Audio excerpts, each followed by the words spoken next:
Joining me now, Hoover Institute Senior Fellow and author of Shame, How America's Past Sins Have Polarized Our Country, Dr. Shelby Steele. Dr. Steele, thanks so much for being with us tonight. Thanks for having me.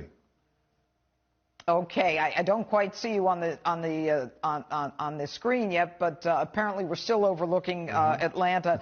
Doctor, what are your responses? What are your first reactions after you heard about this killing in Atlanta?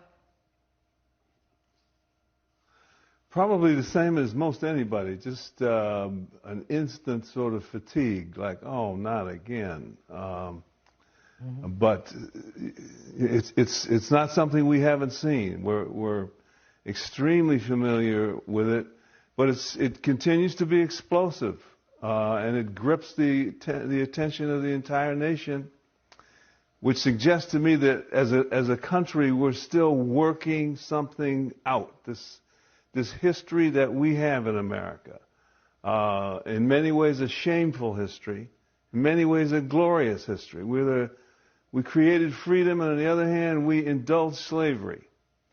Finally, we ended the slavery, but we're still we're tortured. What does it mean, and which America are we? And the left today says, well, we're racist. Every other word out of their mouth is that we're racist and evil with that old ugly America.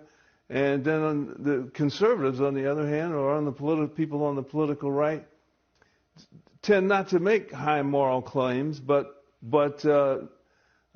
they can't give the society the moral innocence that it seems to long for now, and it seems to me we're trying to work that out. Doctor, I'm very impressed with all of your writings. I mean, you are a brilliant man, and I've heard you say some very, some very interesting things, like the fact that systemic racism expands the territory of entitlement. Do you think that America is a racist country?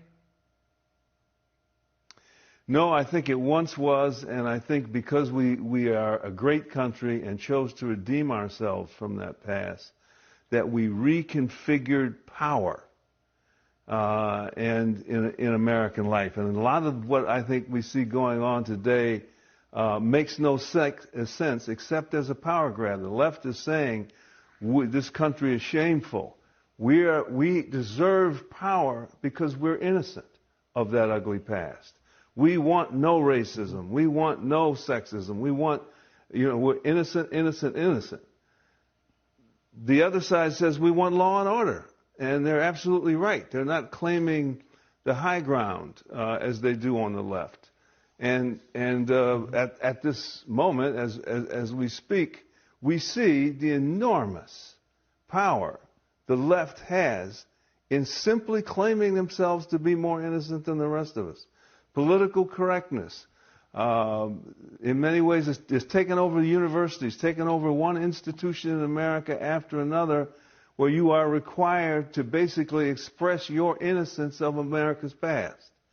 And so if you're in a position if you're in a position as universities are, for example, to exploit that's how you get ahead in American life now. Is to nurture that innocence.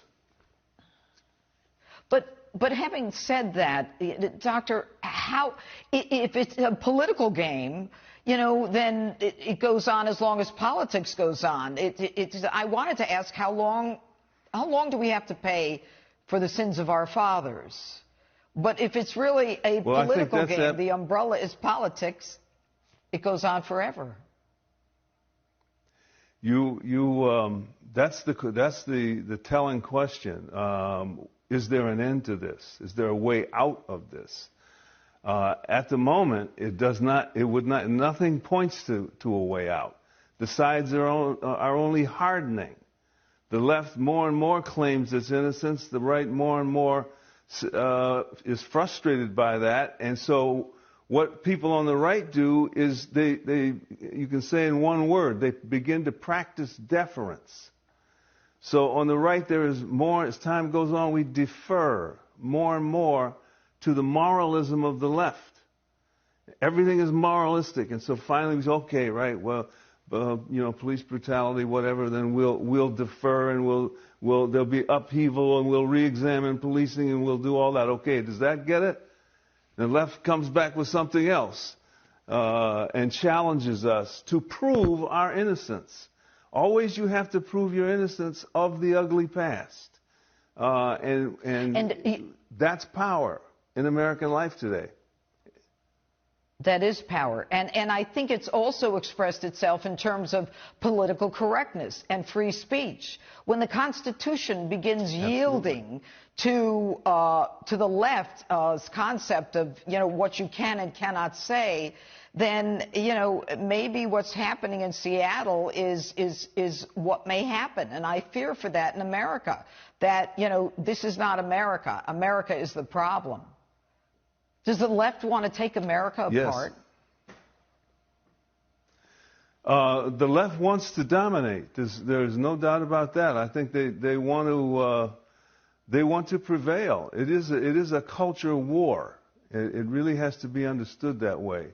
And they've been very ingenious with a shooting like the one that just happened in Atlanta, for example.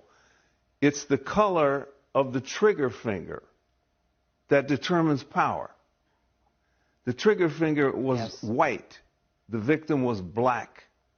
You invoke all of American history, 4 centuries of racial division and pain and so forth. And so explodes all over the news. Last week in Chicago, 82 people were shot on the Shelby, south side. I don't mean to cut you short. We'd love to have you come back on Justice. It's been a weird timing tonight. Thanks so much for being with us. I appreciate your input.